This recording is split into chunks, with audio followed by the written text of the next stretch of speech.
Now moving on to, I think one of the best things about this phone for sure, and probably the main reason why I would recommend people buying it besides the price tag, it's the software. This device started off with Android 10. Right now it's on Android 11, and I can tell you right now, the software experience on this phone is going to be out of this world. This thing is going to have such a huge community. It already has such a large community, but because it's a stock version of Android, you pretty much don't get any bloatware. It's really just whatever Google wants their phone to be. It's what it is, which is a huge asset for it. On top of that, how many phones can you think of right out the gate as soon as they, get dropped, get day one updates? So as soon as Android pushes out an update or Google pushes out an update, your phone gets supported. There's not a lot of phones that have that capability. Now think about how many budget phones, sub $400, have that capability. Typically, whenever you think of a budget phone like at that caliber, it's usually like at least like a year-old or 2-year-old phone, or maybe it's like a phone that just came out and it got Android 9, but then it got Android 10. Like it's kind of like something like that. You're already a generation behind.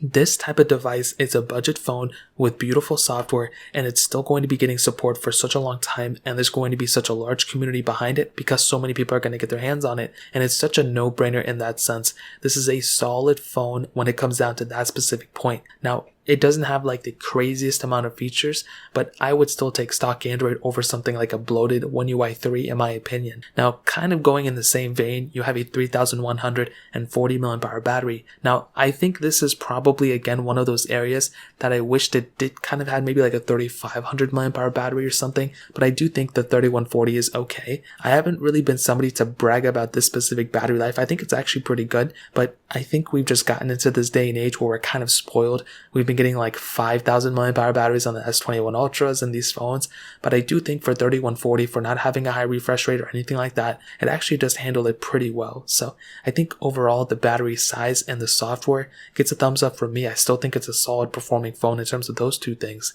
but ending it